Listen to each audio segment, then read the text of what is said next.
Hello, hello. Welcome to another episode of Pivotal Moments with Lita. So excited to be here. And of course, the conversation is always just amazing.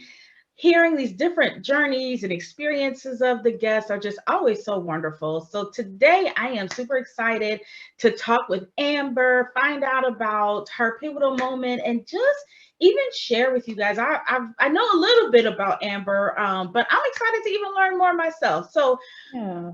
welcome to the conversation, Amber. Let me have you tell everybody who you are and what you do. Thank you for that introduction. Okay, so my name is Amber, and I actually work in the mental health and behavioral health field. I have done tons of case management and consumer behavior type of work. Right now, I'm working on my own personal endeavors. So I'm working on developing an app that speaks to social media monitoring and how it's very important for us to monitor media exposure, especially during this time. I love that. And I always get on my soapbox about social media and mental health. Mhm. So I just think that is awesome. How that's super exciting. Thank you. Yeah, the platform is the platform is actually called Mindful Media, and it Mm, will sorry, it'll end up being like an application that they can download to their mobile devices and nice.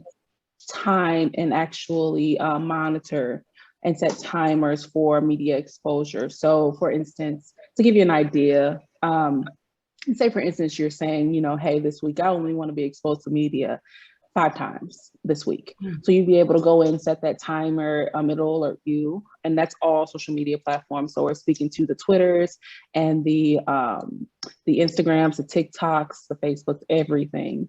It also will have some affirmations listed there, some resources for um, any type of financial assistance needed for mental health assistance. I also want to connect individuals who don't really know where to start with therapists, psychiatrists, and counselors who offer their services on a sliding scale. So the Mm. idea is just to kind of have it like a one-stop shop. You're able to Yeah. go in and, monitor that media exposure, set those affirmations, set that timer, replace it with some mindfulness, but then also be able to connect with those resources necessary. Listen, I need that myself. Right, me too. Oh my goodness, what an amazing thing. That is so cool. Yeah. So we Yeah. definitely, I don't know if you're going to talk more about that, but I definitely want to talk to you more about that because that's amazing and Thank you. so necessary. So necessary. Thank you. Wow. Well, so of course the theme of the show is pivotal moments. So what pivotal moment will you be sharing with us today? The pivotal moment I will be sharing with you would be my transition into behavioral health, the realm, how I even became passionate about this field of work, why I'm still so very passionate about it, and my like fight for making sure that um, my people Yeah. are taken care of and feel that it's a conversation we can have and there's no judgment, there's no biases. It's just something that they're comfortable with talking about. All right. Well, let's get into it. Tell us Yes, let's about go it. ahead. Yeah, Yeah. so I originally started with getting into behavioral health when I had my own personal experience with it. So got pregnant, and at 24, I was still in the undergraduate program and just really was very scared. And I noticed that through my pregnancy, I had developed a very severe depression, postpartum depression, a lot of anxiety, suicidal ideations, literally hallucinations, everything you could think of, I'd experienced at that time. And it didn't really hit hard until after my child was here. Um, and I think that it really moved me in a way that I felt very unprepared, very uncertain of what motherhood looked like for me as a Black woman trying to pursue a college degree.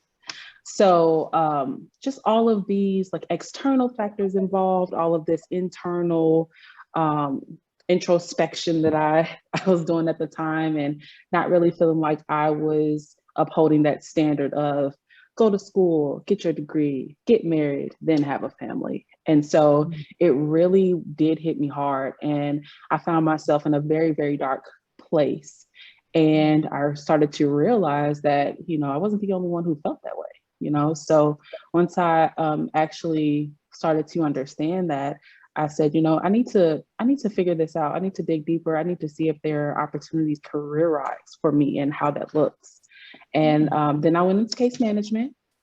And that was the shift right there. That was the pivotal moment for me, going into case management to figure out how I can make a difference and actually being on the forefront. So dealing with the community face to face, managing these caseloads, really being exposed to the magnitude of individuals suffering with a lot of depression and anxiety.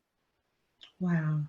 Yeah. Wow. Well, I'm always super encouraged and just impressed by those that go through something and then they take it and actually make it mean something for other people, and not just better themselves, but actually want to help the next person not to have to go through that. So kudos for that. I truly commend you for doing that and pulling yourself through that dark time.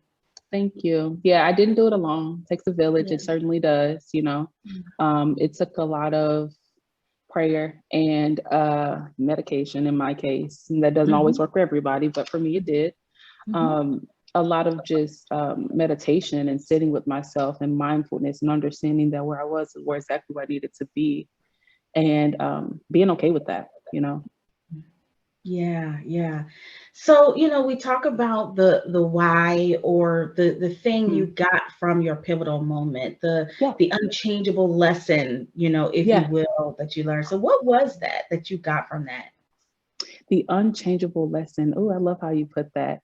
The unchangeable lesson that I received from that was to be open to the unexpected. So for me, I had always been taught to have this ideal life, like I said, you go to school, do what you have to do. You find the person you want to be with. They're God-fearing, they believe in God, you get married, and then you have a family. And what that change was for me was just understanding that not everybody's journey looks that way, and that's okay. My journey was mine of its own. I feel like I'm very rebellious in regards to that idea that was placed on me. I mean, I'm in a relationship with a woman. I had a daughter at 24, all of these things that, were kind of placed on me very young. I feel like, in a sense, I kind of rebelled against it, but not, not purposefully, but just to go to say that. I say all that to say that I had to learn that my path is mine. My journey looks specific to where I'm supposed to be, and it's purposeful in that way. It doesn't always have to be what someone else believes is for me, because that's not necessarily how things work. So it took that for me to really just accept change and understand that it's going to happen one way or another. And I have to get on board because now I have a little person dependent on me. So got to get on board. Wow. Oh my goodness. So much powerful things that you're saying. So let's talk about adjustment. I always bring that into the conversation because we can feel good about the why and the thing that we learn from our pivotal moment, but there's also the adjustments that happen along the way, and those can really be defined as adapting to something uncomfortable, and those don't always feel good. So talk about the adjustment piece in all of this. The adjustment was challenging, to say the least. I mean, you're talking about a new mom living with her parents, dealing with a mental illness, to say the least, So adjusting was not something that happened for me overnight. Adjusting looked like years, and still to this present day, adjusting to the changes that comes with motherhood, because it doesn't look the same every day. And understanding that, and again, hopping on board with it and saying, you know what, I'm going to take this as it comes, and I'm going to make sure I adapt as necessary. So, for anyone out there who needs to hear that it's going to be okay. It literally is. I mean, it takes support. It takes talking to people. It takes starting the conversation, but it also takes realizing where you are and how far you've come and just understanding where you're going. It's not going to, like I said, it's not going to always look one way. Things are you're going to have those hurdles and barriers and all of those things. So the adjustment is still happening to kind of clarify that I'm still adjusting, and I'm okay with that because I understand that that's the way this works. And I thank you for saying that, because so many people don't feel that way, right? They Yeah. think, I love that you said, I'm still adjusting and I'm okay with that. Yeah. And I love that you said it, not just because it's a great message, but because you are in a field where you help people, where people look to you, you're moving and shaking, I met you through you were a speaker on a panel, so I Yeah. love that you're saying, listen, yes, I have these accomplishments, but I'm still adjusting and I'm okay with that. Yes. My mental health it's different every day, and that's how it is. That's a part of it. It's always different. Anxiety doesn't look the same in everyone. Neither does depression. It's all very different. I think it's important to understand that. That's why I say I'm still adjusting, because none of my days are the same. And that's a part of the pivotal moment. That's a part of all of this change. You know what I mean? All the things you're speaking to, that's a part of all of it. Whew, y'all see why I had to have her on the show and the conversation, right? That is such good, powerful information. So, as if you haven't just shared so many amazing things, as we come to the end of the conversation, what do you want to just kind of final words leave with those who are either listening or watching? What do you want to leave with them today?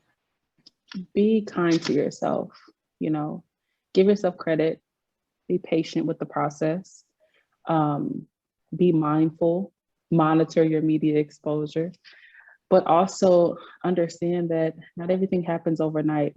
Like we're talking about the adjustment and the adaptation to these changes. That's just the way this thing works. And it doesn't always feel good. It doesn't always feel great, but I think that it's important to understand that you get so much out of that.